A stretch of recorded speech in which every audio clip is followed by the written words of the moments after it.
राधे राधे। हरे कृष्णा दोस्तों। तो आइए आज की कथा का शुभारंभ करते हैं। देवर्षि नारद जी से जुड़ी एक कथा से। एक बार देवर्षि नारद जी पृथ्वी लोक का भ्रमण कर रहे थे। तब उन्हें उनके एक खास भक्त को, जो कि न नगर के एक सेठ थे, उन्होंने याद किया। अच्छी सेवा सत्कार के बाद सेठ जी ने नारद जी से प्रार्थना की कि हे देवर्षि, आप ऐसा कोई आशीर्वाद दीजिए कि कम से कम एक संतान तो मेरी हो जाए।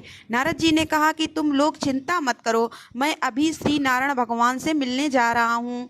उन तक मैं तुम्हारी प्रार्थना पहुँचा दूंगा और वे अवश्य ही कुछ न कुछ करेंगे। सेठ जी से ऐसा कहकर देवर्षि नारद बैकुंठ लोक में श्री विष्णु भगवान से मिलने गए और सेठ जी की सारी व्यथा भगवान को बताई। सुनकर भगवान बोले कि हे देवर्षि, उसके भाग्य में तो संतान सुख है नहीं, इसलिए कुछ भी नहीं हो सकता। उसके कुछ समय बाद देवर्षि नारद जी ने एक दिए में तेल ऊपर तक भरा और अपनी हथेली पर सजाया और पूरे विश्व की यात्रा की। अपनी निर्विघ्न यात्रा का समापन उन्होंने बैकुंठ लोक आकर ही संपन्न किया। इस पूरी प्रक्रिया में नारद जी को बड़ा घमंड हो गया कि उनसे ज़्यादा ध्यानी और विष्णु भक्त कोई और है ही नहीं। अपने इसी घमंड में देवर्षि नारद पुनः पृथ्वी लोक पर आए और उन्हीं सेठ जी के घर पहुँचे। इस दौरान सेठ जी के घर में छोटे छोटे 4 बच्चे घूम रहे थे। यह देखकर नारद जी ने कहा, जनाना चाहा कि यह संतान उस किसकी है। तो सेठ जी बोले, आपकी है। नारद जी इस बात से प्रसन्न नहीं थे। उन्होंने कहा, क्या बात है, मजाक नहीं, साफ साफ बताओ। सेठ जी ने कहा, एक साधु एक दिन घर के सामने से गुजर रहा था और बोल रहा था कि एक रोटी दो तो एक बेटा, 4 रोटी दो तो 4 बेटे। मैंने उन्हें 4 रोटी खिलाई और कुछ समय के बाद मेरे यहाँ पर 4 पुत्र पैदा हुए। देवर्षि नारद जी सुनकर आग बबूला हो गए और श्री कृष्ण भगवान जी के पास पहुँचने के लिए बैकुंठ लोक वापस जा पहुँचे। देवर्षि नारद जी को देखते ही भगवान अत्यंत पीड़ा से करहाने लगे। उन्होंने नारद जी से कहा, देवर्षि, मेरे पेट में भयंकर रोग हो गया है और मुझे जो व्यक्ति अपने हृदय से लहू निकाल कर देगा उसी से मुझे आराम होगा। भगवान की बात सुनकर देवर्षि नारद उल्टे पांव लौटे और पूरे संसार भर में भ्रमण करके श्री विष्णु भगवान की व्यथा सुनाई और सभी से कहने लगे कि कोई भक्त ऐसा है जो अपने हृदय से लहू निकाल कर दे दे, उसी से भगवान को आराम होगा। लेकिन पूरे संसार भर में कोई भी ऐसा व्यक्ति तैयार नहीं हुआ। जब नारद जी ने यही बात एक साधु को सुनाई तो सुनकर वह बड़ा प्रसन्न हुआ। उसने एक छुरा निकाला और एकदम अपने सीने में भोंकते हुए लगाया और बोला, मेरे प्रभु की पीड़ा अगर मेरे लहू से ठीक हो सकती है तो मैं तुम्हें अभी अपना दिल निकाल कर देता हूँ। ऐसा कहकर जैसे ही साधु ने छुरा अपने हाथ में लेकर अपने सीने में घोंपना चाहा, तभी श्री कृष्ण भगवान वहाँ प्रकट हो गए और बोले, जो व्यक्ति मेरे लिए अपने प्राणों को त्याग कर सकता है, अपनी जान दे सकता है, वो किसी व्यक्ति को 4 पुत्र भी दे सकता है। साथ ही नारद जी से यह भी कहा गया कि देवर्षि, तुम तो सर्वगुण संपन्न ऋषि हो, तुम चाहते तो सेठ को पुत्र दे सकते थे। नारद जी को अब अपने घमंड पर बड़ा पश्चाताप हुआ और वे श्री नारायण भगवान से क्षमा मांगते हुए भगवान के साथ ही बैकुंठ लोक को चले गए। देवर्षि नारद जी ब्रह्मा जी के 6 मानस पुत्रों में से 6ठे पुत्र हैं और उन्होंने बड़ी कठिन तपस्या से ब्रह्मा ऋषि पद प्राप्त किया है। यह भगवान विष्णु के अनन्य भक्तों में से एक माने जाते हैं। देवर्षि नारद धर्म के प्रचार और लोक कल्याण हेतु सदैव प्रयत्नशील रहते हैं। शास्त्रों में इन्हें भगवान का मन कहा गया है। इसी कारण सभी युगों में, सभी लोकों में, समस्त विद्याओं में, समाज के सभी वर्गों में देवर्षि नारद जी का सदा से एक महत्वपूर्ण स्थान रहा है। केवल देवताओं ने ही नहीं बल्कि दानवों ने भी उन्हें सदैव आदर किया है। समय समय पर सभी ने उनसे परामर्श लिया है। श्रीमद् भगवद गीता के 10वें अध्याय के 26वें श्लोक में स्वयं भगवान श्री कृष्ण ने इनकी महत्ता को स्वीकार करते हुए कहा है, देवर्षि नाम चा नारदः, अर्थात देवर्षियों में मैं नारद हूँ। आजकल धार्मिक चलचित्रों और धारावाहिकों में देवर्षि नारद जी का जैसा चरित्र चित्रण हो रहा है, वह देवर्षि की महानता के सामने एकदम बौना है और एकदम विपरीत है। नारद जी के पात्र जो जिस प्रकार से प्रस्तुत किया जा रहा है, उससे आम आदमी में उनकी छवि लड़ाई झगड़ा करवाने वाले व्यक्ति की अथवा विदूषक की बन गई है, जो कि उनके प्रकांड पांडित्य और विराट व्यक्तित्व के प्रति सरासर अन्याय है। नारद जी का उपहास उड़ाने वाले श्री हरि के इन अंशावतार की अवमानना के दोषी कहे जाते हैं और भगवान की अधिकांश लीलाओं में देवर्षि नारद जी उनके अनन्य सहयोगी बने हैं। वे भगवान के पार्षद होने के साथ साथ देवताओं के प्रवक्ता भी हैं और नारद जी वस्तुतः सही मायनों में तिवर्षि हैं। इस कारण से कभी भी कोई भी लीला दिखानी हो, जैसे कि इस कहानी में आपको बताया गया देवर्षि नारद जी के घमंड को तोड़ने की कहानी, तो यह सब भगवान की लीला के कारण ही हुआ है, क्योंकि भगवान देवर्षि नारद जी के माध्यम से ही सभी लोगों को संदेश देना चाहते हैं, या जब भी उन्हें कोई लीला आगे दिखानी होती है तो उसका एक माध्यम वे देवर्षि नारद जी को बताते हैं ताकि वह लीला अपने आगे के क्रम में बढ़ सके, और हर लीला का कोई ना कोई उद्देश्य होता है। तो यह थी देवर्षि नारद जी की कहानी।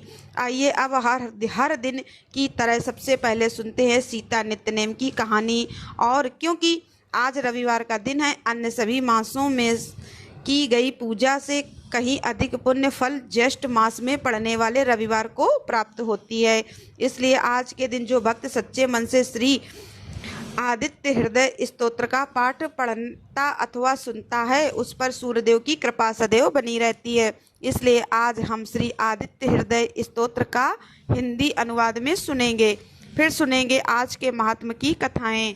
यह कहानी सीता माता कहती थी और भगवान श्री राम इसे सुना करते थे। एक दिन भगवान को किसी काम से बाहर जाना पड़ गया तो सीता माता कहने लगी, प्रभु मेरा तो 12 वर्ष का नित्य नेम है और अब आप बाहर जाएंगे तो मैं अपनी कहानी कैसे सुनाऊंगी। तब भगवान राम जी ने कहा कि तुम कुएं की पाल पर जाकर बैठ जाना और वहां जो औरतें पानी भरने आएंगी उन्हें अपनी कहानी सुना देना। सीता माता भगवान के कहे अनुसार कुएं की पाल पर जाकर बैठ गईं। तभी एक स्त्री आई जिसने रेशम जरी की साड़ी पहन रखी थी और सोने का घड़ा ले रखा था। सीता माता ने उसे देखा तो कहने लगी कि बहन मेरा 12 वर्ष का नित्यनेम सुन लो। तब वह स्त्री बोली, मैं तुम्हारा नित्यनेम सुनूंगी तो मुझे तो घर जाने में देर हो जाएगी, फिर मेरी सास मुझे लड़ेगी। उसने कहानी नहीं सुनी और चली गई। घर जाते ही उसकी रेशम जरी की साड़ी फट गई, सोने का घड़ा मिट्टी के घड़े में बदल गया।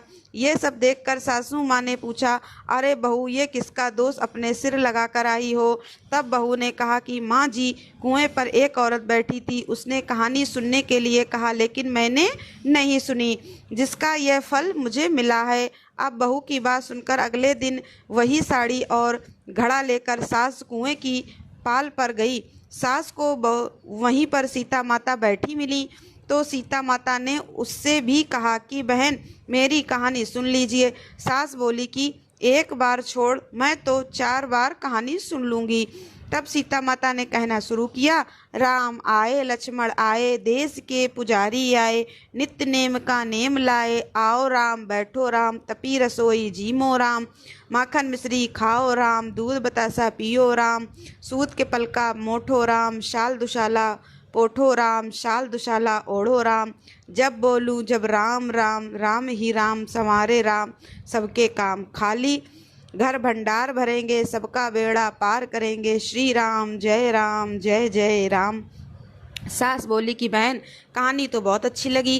कहानी सुनकर सास घर चली गई और उसकी वह साड़ी फिर रेशम जरी की बन गई और मिट्टी का घड़ा भी सोने के घड़े में बदल गया। यह सब देखकर बहू बोली, माँ जी आपने यह सब कैसे किया। सास ने कहा, बहू तू तो दोष लगा के आई थी और मैं अब दोष उतार कर आ रही हूँ। बहू ने हैरान होकर फिर पूछा कि तो माँ जी वो कुएं वाली स्त्री कौन है। सास बोली, वे तो साक्षात सीता माता थी, वे पुराने से नया कर देती हैं, खाली घर में भंडार भर देती हैं, वह लक्ष्मी जी का वास घर में कर देती हैं, व्यक्ति की जो भी इच्छा हो उसे पूरा कर देती हैं। तब बहू बोली, माँ जी फिर तो ऐसी कहानी मुझे भी सुना दीजिए। सास बोली कि ठीक है तुम भी सुनो। फिर सास ने कहानी शुरू की, राम आए लक्ष्मण आए, देश के पुजारी आए, नित्य नेम का नेम लाए, आओ राम बैठो राम, तपी रसोई जीमो राम, माखन मिश्री खाओ राम, दूध बतासा पियो राम, सूत के पलका मोठो राम, शाल दुशाला पोठो राम, शाल दुशाला ओढ़ो राम, जब बोलूं जब राम ही राम। राम सवारे सबके काम, खाली घर भंडार भरेंगे, सबका बेड़ा पार करेंगे। श्री राम जय जय राम। कहानी सुनकर बहू बोली, माँ जी कहानी तो बहुत अच्छी है। सास ने कहा, ठीक है, अब तो हम इस कहानी को रोज कहा करेंगे। अब सास बहू रोज सवेरे उठती, नहाती धोती और पूजा करने के बाद नित्य नेम की सीता माता की कहानी कहती। एक दिन उनके यहाँ पड़ोस की एक औरत आई और बोली, बहन जरा सी आँच तो दे देना। तो वो बोली कि आँच तो अभी तक हमने जलाई ही नहीं। पड़ोसन ने पूछा, तो फिर तुम सुबह 4 बजे से उठकर कर क्या रही हो? उन्होंने बताया कि सुबह उठकर हम तो पहले पूजा करते हैं, फिर सीता माता की नित्य नेम की कहानी कहते हैं। पड़ोसन ने उनकी बात सुनकर फिर पूछा, सीता माता की कहानी कहने से तुम्हें क्या मिला? तब वे बोली कि इनकी कहानी कहने से घर में भंडार भर जाते हैं, सारे काम सिद्ध हो जाते हैं, मन की इच्छा भी पूरी होती है। पड़ोसन बोली कि बहन फिर तो ऐसी कहानी मुझे भी सुना दो। वह बोली, ठीक है, तो फिर तुम भी ये कहानी सुन लो। राम आए लक्ष्मण आए, देश के पुजारी आए, नित्य नेम का नेम लाए, आओ राम बैठो राम। तपी रसोई जीमो राम, माखन मिश्री खाओ राम, दूध बतासा पियो राम, सूत के पल का मोठो राम, शाल दुशाला पोठो राम, शाल दुशाला ओढ़ो राम। जब बोलूं जब राम ही राम, राम सवारे सबके काम, खाली घर भंडार भरेंगे, सबका बेड़ा पार करेंगे। श्री राम जय जय राम। सारी कहानी सुनने के बाद पड़ोसन कहने लगी, बहन कहानी तो मुझे बहुत अच्छी लगी। अब वह पड़ोसन भी नित्यनेम सीता माता की कहानी कहने लगी। कहानी कहने करने से सीता माता ने पड़ोसन के भी भंडार भर दिए। अब तो पूरे मोहल्ले में नित्यनेम की कथा चल पड़ी और हर किसी की मनोकामना सीता माता की कृपा से पूरी होने लगी। हे सीता माता, हे जानकी माता, जैसे आपने उनके भंडार भरे वैसे ही हम सबके भी भरना। कहानी कहने वाले के, सुनने वाले के और हुंकार भरने वाले के भी सभी प्रेम से बोलिए सीता माता की जय। श्री रामचंद्र भगवान की जय। युद्ध से थककर चिंता करते हुए रणभूमि में खड़े हुए थे। इतने में ही रावण भी युद्ध के लिए उनके सामने आकर खड़ा हो गया। यह देख भगवान अगस्त्य मुनि, जो युद्ध देखने के लिए देवताओं के साथ आए थे, वे मुनि भगवान राम के पास जाकर बोले। मुनि ने कहा, हे सबके हृदय में रमण करने वाले महाबाहु राम, यह सनातन रमणीय गोपनीय स्तोत्र सुनो। वत्स, इसके जाप से तुम युद्ध में अपने समस्त शत्रुओं पर विजय पाओगे, इसमें संदेह नहीं है। इस गोपनीय स्तोत्र का नाम है आदित्य हृदय स्तोत्र। यह परम पवित्र और शत्रुओं का विनाश करने वाला है। इसके जाप से सदा विजय प्राप्त होती है। यह नित्य अक्षय और परम कल्याणमय है, संपूर्ण मंगलों का भी मंगल है। इस स्तोत्र के पाठ से सभी पापों का विनाश होता है। यह चिंता और शोक को मिटाने वाला और आयु को बढ़ाने वाला है। भगवान सूर्य अपनी अनंत किरणों से सुशोभित हैं। यह नित्य उदय होने वाले देवता और असुरों से पूजनीय विवस्वान नाम से प्रसिद्ध प्रभा का विस्तार करने वाले भास्कर और संसार के स्वामी भुवनेश्वर हैं। हे राम, तुम इनका रश्मि मते समुदते देवासुर नमस्कृताय विश्वस्वते भास्कराय हुए भुवनेश्वराय नमः, इन मंत्रों से पूजन करो। संपूर्ण देवता इन्हीं के स्वरूप हैं। यह तेजों की राशि तथा अपनी किरणों से जगत को सत्ता और स्फूर्ति प्रदान करने वाले हैं। यही अपनी रश्मियों का प्रसार करके देवता और असुरों सहित संपूर्ण लोकों का पालन करते हैं। यही ब्रह्मा विष्णु स्कंद प्रजापति इंद्र कुबेर काल यम चंद्रमा वरुण पितर वसु साध्य अश्विनी कुमार मरुत गण मनुवायु अग्नि प्रजा प्राण ऋतुओं को प्रकट करने वाले तथा प्रभा के तेजोमय पुंज हैं। इन्हीं के नाम आदित्य, अदिति पुत्र सविता, जगतोत्पत्ति करने वाले खग, आकाश में विचरण करने वाले पूषा, पुष्टिदायक, अभस्तिमान, प्रकाशमान, स्वर्ण सदृश, भानु प्रकाशक, हिरण्य रेता, ब्रह्मांड उत्पत्ति करने वाले दिवाकर, अंधकार को दूर कर उजाला देने वाले हरिद्वश्व, हरे रंग के घोड़े वाले सहस्त्रार्चरी, हजारों किरण से सुशोभित, सप्त सप्त सात घोड़ों वाले, मरीचमान किरणों से सुशोभित, तिमिरों, उन्मथन, अंधकार का नाश करने वाले, शुभ कल्याणकारक, त्वष्टा जगत का संहार करने वाले, मार्तंडक जीवन प्रदान करने वाले, अंशुमान किरण ग्रहण करने वाले, हिरण्यगर्भ ब्रह्मा जी शिशिर सुख देने वाले, तपन उष्णता पैदा करने वाले, अहकर दिनकर रवि प्रार्थना योग, अग्निगर्भ अग्नि को गर्भ में धारण करने वाले, अदिति पुत्र शंख व्यापक शिशिर नाशन शीत का नाशन करने वाले, वमनाथ आकाश के देवता तपोभेदी अंधकार को नष्ट करने वाले, घनी वृष्टि के कारण अपामित्र जल को उत्पन्न करने वाले, विंद विधि प्लवंगम आकाश में तीव्र वेग से चलने वाले, आत्मी घाम उत्पन्न करने वाले, मंडली समूह को धारण करने वाले, मृत्यु के कारक पिंगल पूरे भूरे रंग वाले, सर्वतापन सबको ताप देने वाले, कवि दूर दृष्टा विश्व सर्वस्वरूप महातेजस्वी महान तेज वाले या सबसे अधिक तेज वाले, रक्त लाल सर्व भवद्व सबकी उत्पत्ति के कारक, नक्षत्र आदि के स्वामी, विश्व भावन जगत की रक्षा करने वाले, द्वादशात्मा 12 स्वरूपों से युक्त यह महातेजस्वी नामों से सूर्यदेव प्रसिद्ध हैं। आपको नमस्कार है। पूर्व गिरि यानी उदयाचल और पश्चिम गिरि यानी अस्ताचल के रूप में आपको नमस्कार है। ग्रहों और तारों के स्वामी तथा दिन के अधिपति आपको नमस्कार है। आप जय स्वरूप तथा विजय और कल्याण के दाता हैं। आपके रथ में हरे रंग के घोड़े रहते हैं। आपको बारंबार मेरा नमस्कार है। सहस्त्रों किरणों से सुशोभित भगवान सूर्य आपको नमस्कार है। आप अदिति पुत्र आदित्य को नमस्कार है। उग्रवीर और सारंग सूर्यदेव आपको नमस्कार है।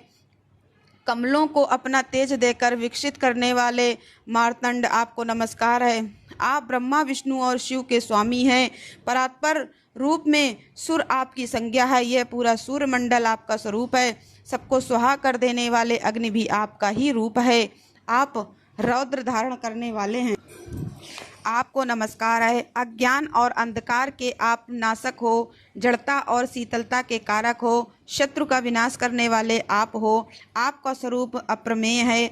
आप कृतंजनों का नाश करने वाले हो। आप देव स्वरूप जो आपको नमस्कार है। आप तपाए हुए सोने की तरह हो। आप हरि और विश्वकर्मा हो।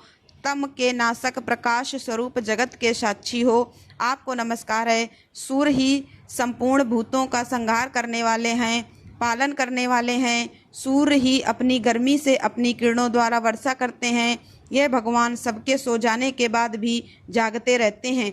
यही अग्निहोत्र तथा अग्निहोत्री को मिलने वाले देवता हैं। देवता यज्ञ और यज्ञों के फल प्रदान करने वाले भी यही हैं। संपूर्ण जगत में होने वाली क्रियाओं के फल देने वाले यही हैं। राघव विपत्ति में, कष्ट में, दुर्गम में तथा किसी भी प्रकार के भय के अवसर पर जो कोई भी मनुष्य इस सूर्यदेव के स्तोत्र का कीर्तन करता है उसे दुख नहीं भोगना पड़ता। इसलिए हे राम, तुम एकाग्रचित होकर इन देवादिदेव जगदीश्वर की पूजा करो। इस आदित्य हृदय का 3 बार पाठ करने से तुम युद्ध में निश्चित ही विजय प्राप्त करोगे।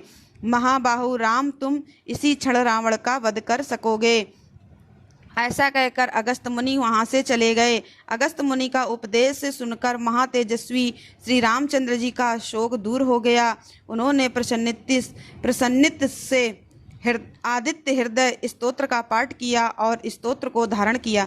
3 बार आचमन करके जाप किया। उसके बाद भगवान श्री रामचंद्र जी ने धनुष उठाकर रावण की ओर देखा और उत्साह पूर्वक विजय पाने के लिए वे आगे बढ़ने लगे। फिर पूरा निश्चय कर वे रावण का वध करने के लिए उद्यत हुए।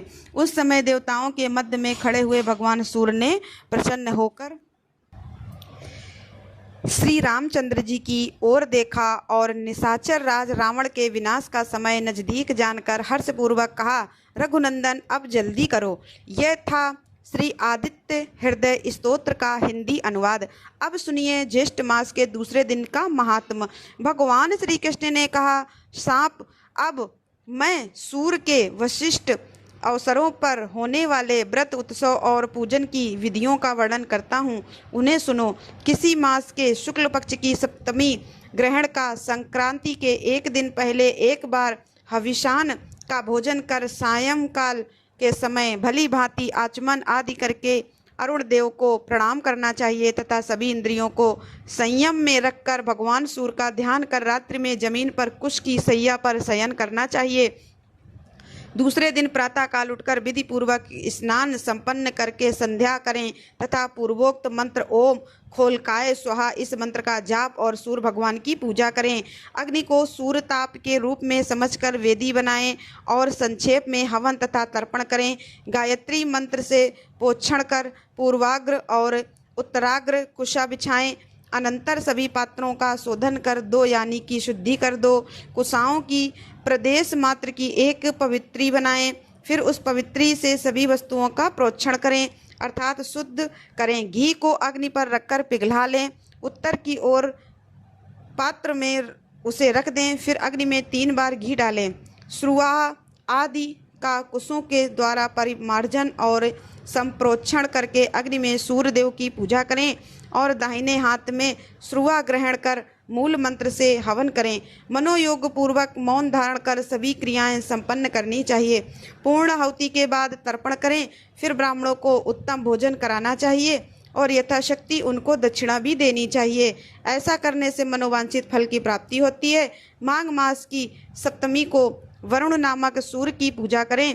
इसी प्रकार क्रमशः फाल्गुन में सूर्य, चैत्र में बैसाख, बैसाख में धाता, ज्येष्ठ में इंद्र, आषाढ़ में रवि, श्रावण में नव, भाद्र में यम, आश्वनी में पर्जन्य, कार्तिक में त्वष्टा, मार्गशीर्ष में मित्र तथा पौष मास में विष्णु नामक सूर्य का अर्चन करें। इस विधि से 12 मासों में अलग अलग नामों से भगवान सूर्य की पूजा की जाती है।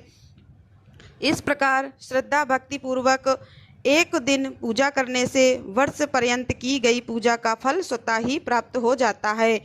उपर्युक्त विधि से 1 वर्ष तक व्रत कर रत्न जटित स्वर्ण का एक रथ बनवावें। उसमें 7 घोड़े बनवाएं। रथ के बीच में सोने के कमल के ऊपर रत्नों के आभूषणों से अलंकृत सूर्यनारायण की सोने की मूर्ति की स्थापना करें। रथ के आगे उनके सारथी को बिठाएं। फिर 12 ब्राह्मणों में से 12 महीनों के सूर्यों की भावना कर 13वें मुख्य आचार्य को साक्षात सूर्य नारायण समझकर उनकी पूजा करें तथा उन्हें रथ, छत्र, भूमि, गौ आदि समर्पित करें। इसी प्रकार रत्नों के आभूषण, वस्त्र, दक्षिणा और एक एक घोड़ा उन 12 ब्राह्मणों को दें।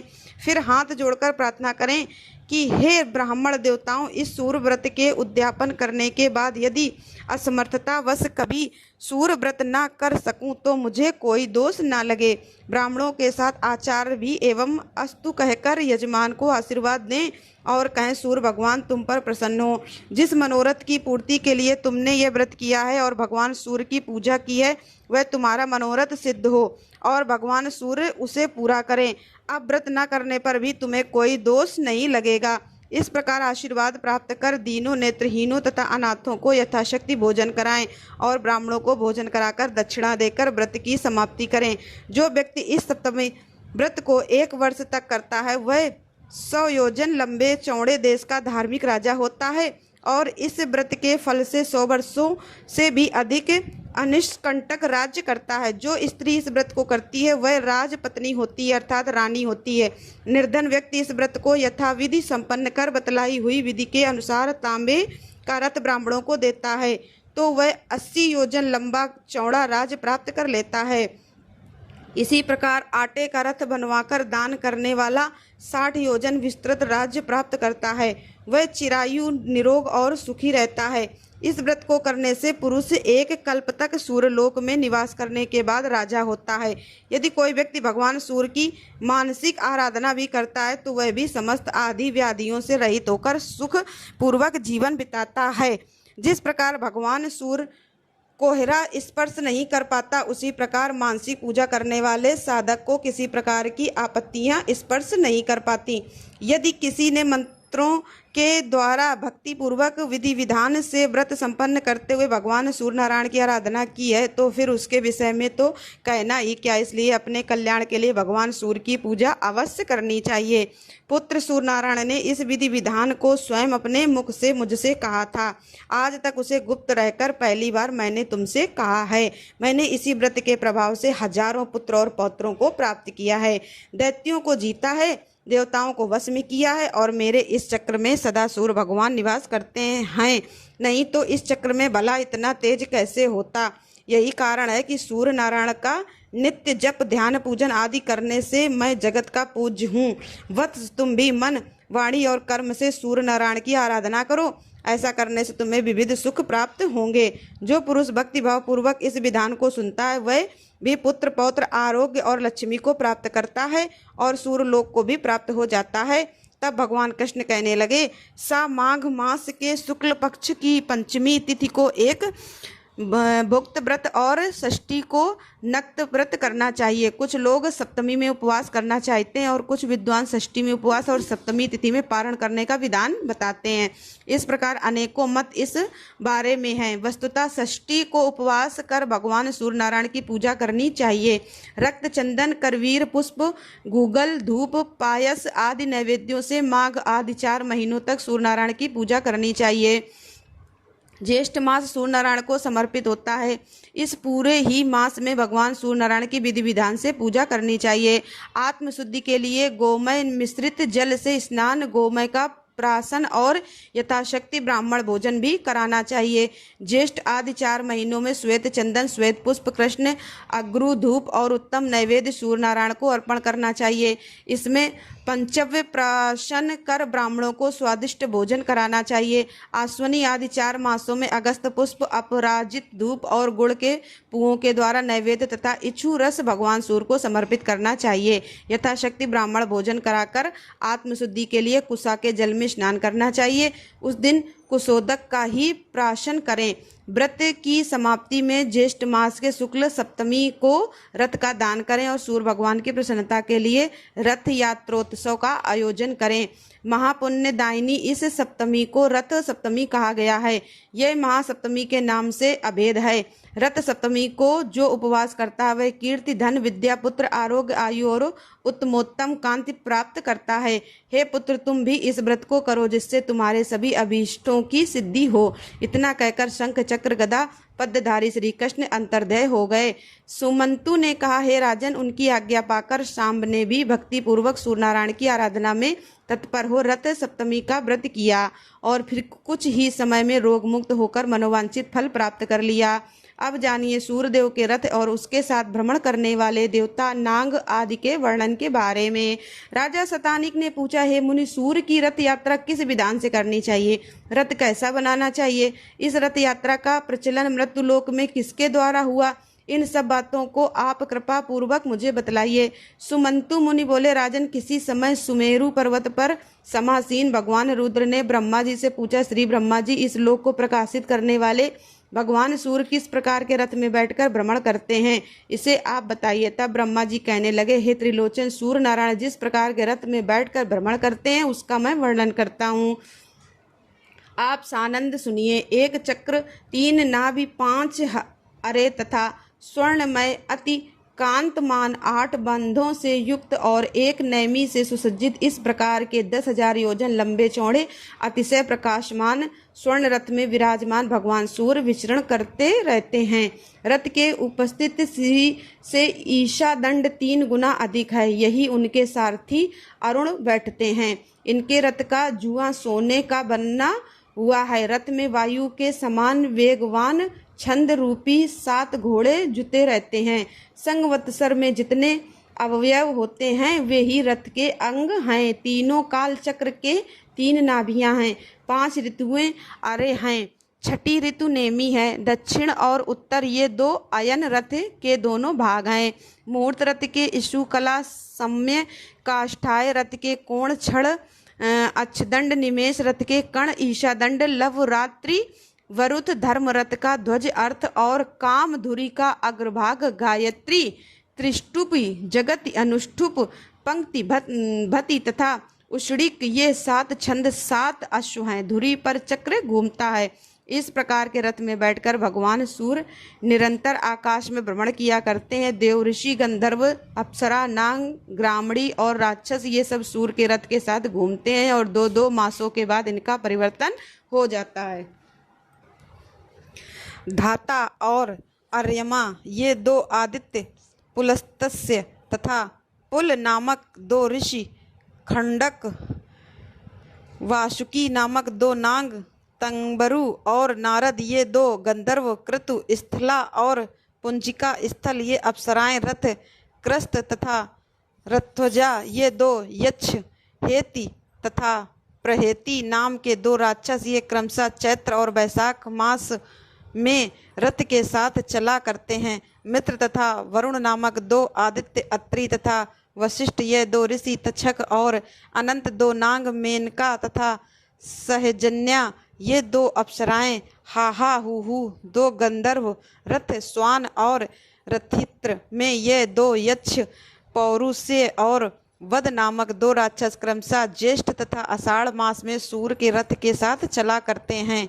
श्रावण और भाद्रपद में इंद्र तथा विविवान नामक 2 आदित्य, अंगिरा तथा भृंगु नामक 2 ऋषि, ऐलापर्ण तथा शंखपाल ये 2 नाग, ब्रह्मा, लोचा और दुंदुका नामक 2 अप्सराएं, भानु और दुर्दुर नामक गंधर्व सर्प तथा ब्रह्मा नामक 2 राक्षस, स्तोत्र और आपूरण नामक 2 यक्ष सूर्यत के साथ चलते रहते हैं। आश्विन और कार्तिक मास में पर्जन्य और पूषा नाम के 2 आदित्य, भारद्वाज और गौतम नामक 2 ऋषि, चित्रसेन तथा वसुरुचि नामक 2 गंधर्व, विश्वाची तथा ग्रहताची नाम की 2 अप्सराएं, एरावत और धनंजय नामक 2 नाग और सेनाजित तथा सुषेण नामक 2 यक्ष, आप और वात नामक 2 राक्षस सूर्यत के साथ चला करते हैं।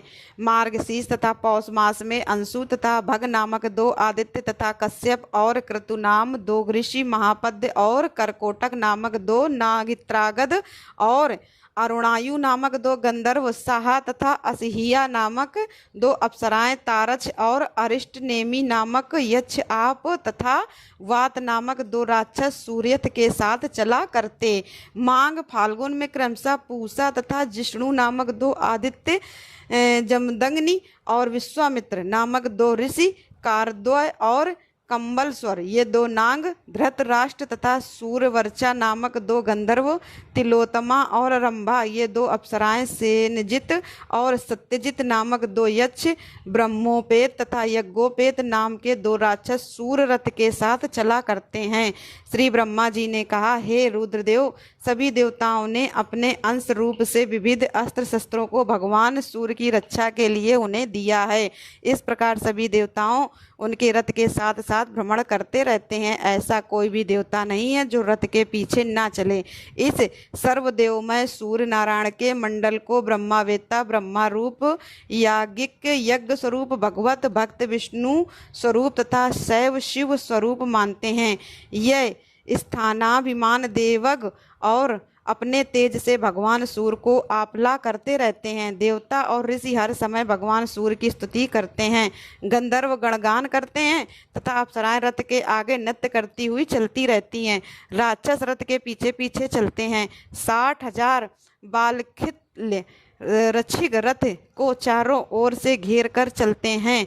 दिवसपति और शंभु रथ के आगे, गर्भदायिनी और पद्यज बाईं और, कुबेर दक्षिण दिशा में, वरुण उत्तर दिशा में, वीतिहोत्र और हरिरथ के पीछे हरते रहते हैं। रथ के पीठ में पृथ्वी, मध्य में आकाश, रथ की कांत में स्वर्ग, ध्वजा में दंड, ध्वज जाग्र में धर्म, पताका में रिद्धि वृद्धि और श्रीनिवास करती हैं। ध्वज दंड के ऊपरी भाग में गरुड़ तथा उसके ऊपर वरुण स्थित हैं।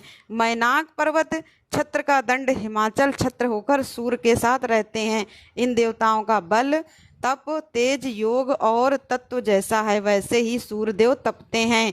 यही देवगण तपते हैं, बरसते हैं, सृष्टि का पालन पोषण करते हैं, जीवों के अशुभ कर्म को निवृत्त करते हैं, प्रजाओं को आनंद देते हैं और सभी प्राणियों की रक्षा के लिए भगवान सूर्य के साथ भ्रमण करते रहते हैं। अपनी किरणों से चंद्रमा की वृद्धि कर सूर्य भगवान देवताओं का पोषण करते हैं।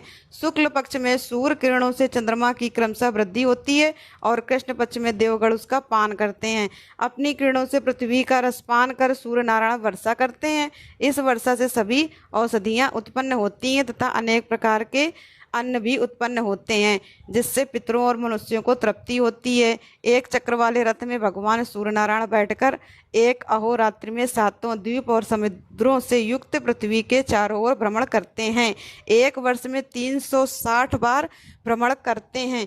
इंद्र की पूरी अमरावती में जब मध्ययान होता है तब उस समय यम की संयमनी पुरी में सूर्योदय, वरुण की सुधा नाम की नगरी में अर्धरात्रि और सोम की विवाह नाम की नगरी में सूर्यास्त होता है।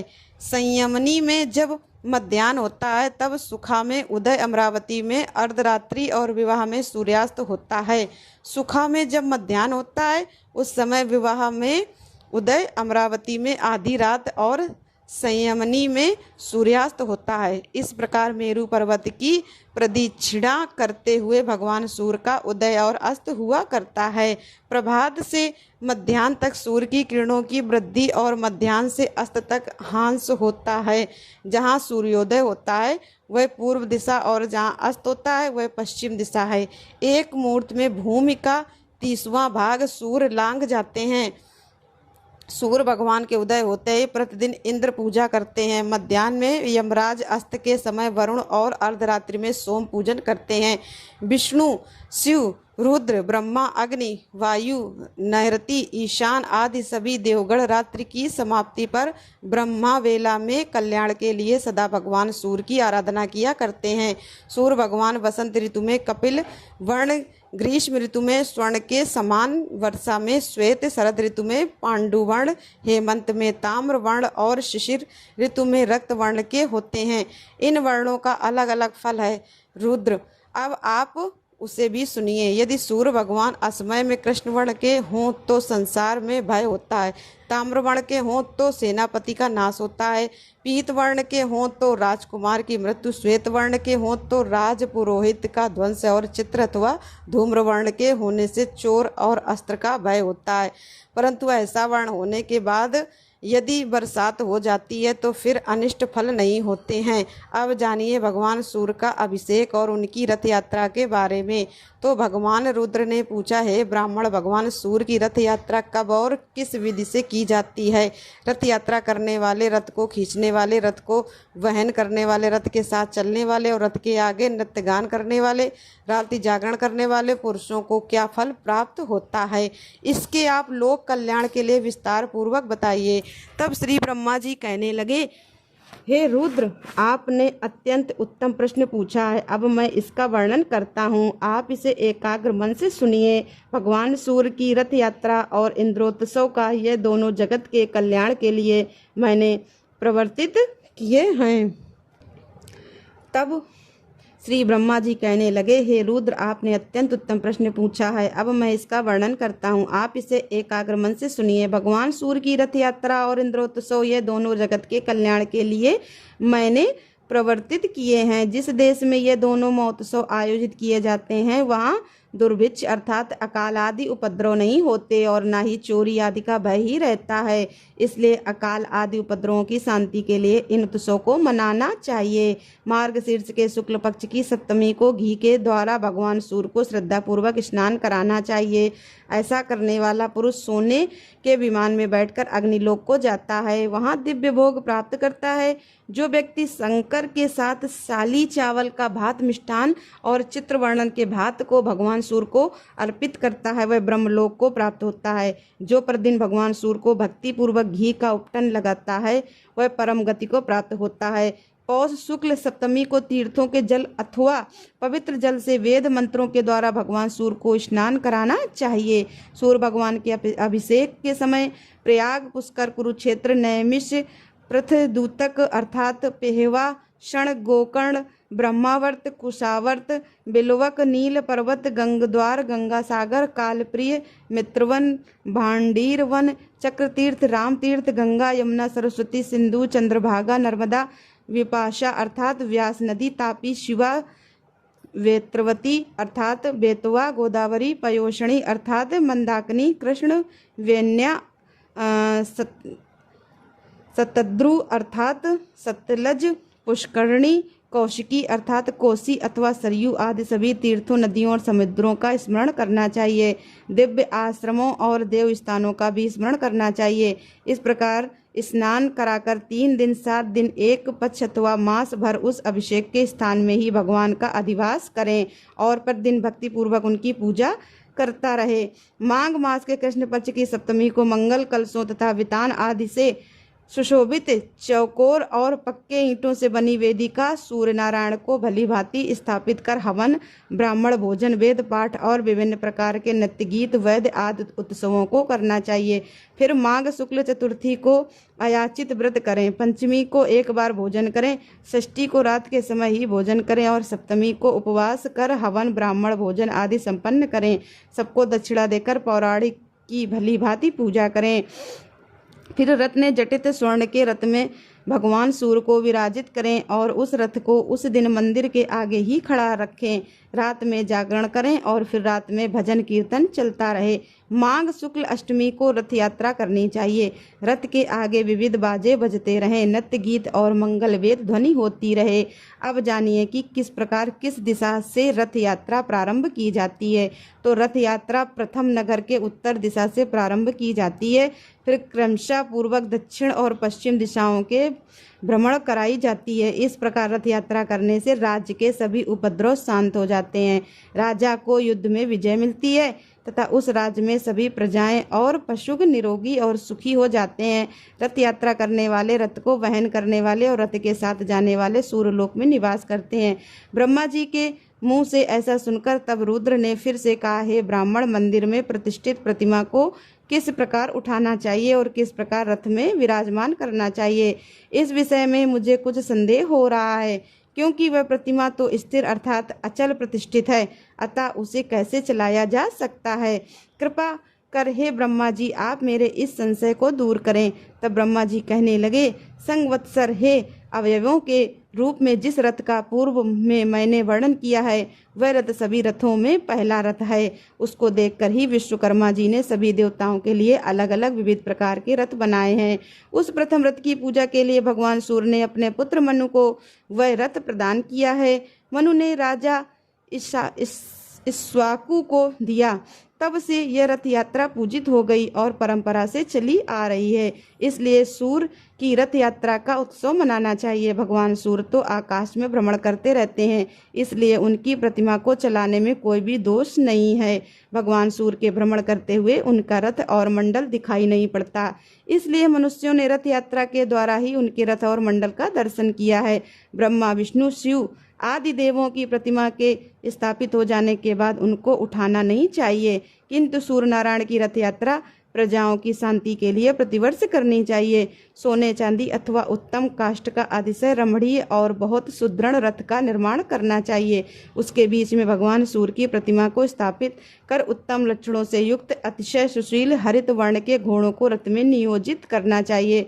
उन घोड़ों को केसर से रंग कर अनेक आभूषणों, पुष्पमालाओं और चवर आदि से अलंकृत करना चाहिए, अर्थात सजाना चाहिए और रथ के लिए अर्घ प्रदान करना चाहिए। इस प्रकार रथ को तैयार कर सभी देवताओं की पूजा कर ब्राह्मण भोजन कराना चाहिए। दक्षिणा देकर दीन, नेत्रहीन, उपेक्षितों और अनाथों को भोजन आदि से संतुष्ट करना चाहिए। उत्तम, मध्यम अथवा अधम किसी भी व्यक्ति को विमुख नहीं होने देना चाहिए। रथ यात्रा स्वरूप इस सूर्य महायाग में भूख से पीड़ित बिना भोजन के यदि कोई व्यक्ति भग्र आशा वाला होकर लौट जाता है तो इस दुष्कृत से उसके स्वर्गस्थ पितरों का अधपतन हो जाता है, अर्थात उनका नाश हो जाता है। अतः सूर्य भगवान के इस यज्ञ में भोजन और दक्षिणा से सबको संतुष्ट करना चाहिए, क्योंकि बिना दक्षिणा के कोई भी यज्ञ पूर्ण नहीं होता। फिर मंत्रों को जाप के साथ ही उनका प्रिय पदार्थ सभी देवताओं को समर्पित करना चाहिए। मंत्रों से बलि देकर वाम, देव, पवित्र, मानसोक तथा रथर इन ऋचाओं का पाठ करें। फिर पुण्य, हवाचन और अनेक प्रकार के मंगल वाद्यों की ध्वनि कर सुंदर और समतल मार्ग पर रथ को चलाएं, जिससे कहीं पर धक्का न लगे। रथ धीरे धीरे निरंतर आगे बढ़ना चाहिए। घोड़े के अभाव में अच्छे बैलों को भी रथ में लगा सकते हैं या फिर पुरुषगण ही रथ को खींच सकते हैं। 30 या 16 ब्राह्मण जो शुद्ध आचरण वाले हों, व्रती हों, वे प्रतिमा को मंदिर से उठाकर बड़ी सावधानी से रथ में स्थापित करें। सूर्य प्रतिमा के दोनों और सूर्यदेव की रागी अर्थात संज्ञा और निशुंभा छाया नामक दोनों पत्नियों को स्थापित करें। सूर्यदेव की पत्नियों के नाम हैं संज्ञा और छाया, जिनका नाम क्रमशः रारज और निशुभा भी है। निशुभा को अर्थात छाया को दाहिनी ओर और रागंजी को बाईं ओर स्थापित करना चाहिए। सदाचारी वेद पाठी 2 ब्राह्मण प्रतिमाओं के पीछे की ओर बैठें और उन्हें संभालकर स्थित रखें। सारथी नाक से की जाने वाली आवाज़ भी कुशल रहना चाहिए। स्वर्ण दंड से सजा हुआ छत्र रथ के ऊपर लगाएं। अतिशय सुंदर रत्नों से जटित स्वर्ण दंड से युक्त ध्वजा रथ पर चढ़ाएं, जिसमें अनेक रंगों की 7 पताकाएं लगी हों अर्थात 7 ध्वजाएं लगी हों। रथ के आगे के भाग में सारथी के स्वरूप में ब्राह्मण को बिठाना चाहिए। श्रद्धा रहित व्यक्ति को कभी भी रथ के ऊपर नहीं चढ़ना चाहिए, क्योंकि जो श्रद्धा रहित व्यक्ति रथ पर आरूढ़ अर्थात बैठता है उसकी संतति नष्ट हो जाती है। ब्राह्मण, क्षत्रिय और वैश्य को ही रथ के वहन करने का अधिकार है। अपने स्थान से चलकर सर्वप्रथम रथ को उत्तर द्वार पर ले जाना चाहिए। फिर वहां पर एक दिन तक रथ की पूजा करें। विविध नृत्य, गीतादि उत्सव, वेद पाठ तथा पुराणों की कथा होनी चाहिए। वहां ब्राह्मण भोजन भी कराना चाहिए। नवमी के दिन रथ चलकर पूर्व द्वार पर ले जाएं। एक दिन वहां पर रहें। तीसरे दिन दक्षिण द्वार पर रथ ले जाएं और फिर चौथे दिन पश्चिम द्वार पर रथ ले जाएं। फिर वहां से नगर के मध्य में रथ ले जाया जाए। वहां पूजन और उत्सव करें। दीपमाला प्रज्वलित करें। ब्राह्मणों को दान दें, भोजन कराएं। फिर वहां से मंदिर में रथ लाना चाहिए। वहां नगर के सभी लोग मिलकर पूजन और उत्सव करें। फिर एक रात और एक दिन रथ में ही प्रतिमा रहे। दूसरे दिन भगवान सूर्य की प्रतिमा को रथ से उतारकर बड़ी धूमधाम से मंदिर में स्थापित करें। इस प्रकार सप्तमी से त्रयोदशी तिथि तक रथ यात्रा होनी चाहिए। साथ ही चतुर्दशी को प्रतिमा पूर्व स्थान में स्थापित कर दी जाती है। इस रथ यात्रा के करने से सभी विघ्न, सभी बाधाएं दूर हो जाती हैं। हरे कृष्ण। यह था आज का महत्व, और कथाओं को अंत तक सुनने के लिए आप सबका बहुत बहुत धन्यवाद। अब सुनिए श्री सूर्य चालीसा पाठ और आरती। श्री रवि हरत हो घोर तप अगणित, किरण पसारी वंदन करूं तव चरणन में अर्घ देहु जलधारी। सकल सृष्टि के स्वामी हो सचराचर के नाथ, निस दिन होवत तुमसे ही होवत संध्या प्रभात। जय भगवान सूर्य तुम्हारी, जय खगेश दिनकर शुभकारी। तुम हो सृष्टि की नेत स्वरूपा, त्रिगुणधारी त्रिवेद स्वरूपा। तुम ही कर्ता पालक संहारक, भुवन चतुर्दश के संचालक। सुंदर बदन चतुर्भुजधारी, रश्मि रथी तुम गगन बिहारी। चक्र शंख अरुश्वेद कमलधर, वर मुद्रा सोहत चोटे कर। शीस मुकुट कुंडल गलमाला, चारु तिलक तव भाल विशाला। सप्त अश्वरथ अति द्रुतगामी, अरुण साथी गति अविरामी। रक्त वरुण आभूषण धारक, अति प्रिय तो हे लाल पदार्थ। सर्वात्मा कहे तुम्हें ऋग्वेदा, मित्र कहे तुमको सब वेदा। पंचदेवों में पूजे जाते, मन वांछित फल साधक पाते। द्वादश नाम जाप उद्धारक, रोग शोक अरु कष्ट निवारक। माँ कुंती तब ध्यान लगायो, दानवीर सूत कर्ण सो पायो।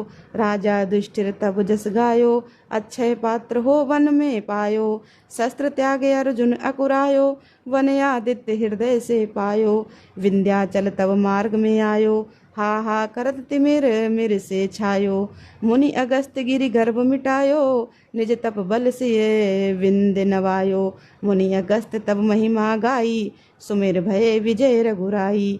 तोहे विरोक मधुर फल जाना, मुख से लीन ही तोहे हनुमाना।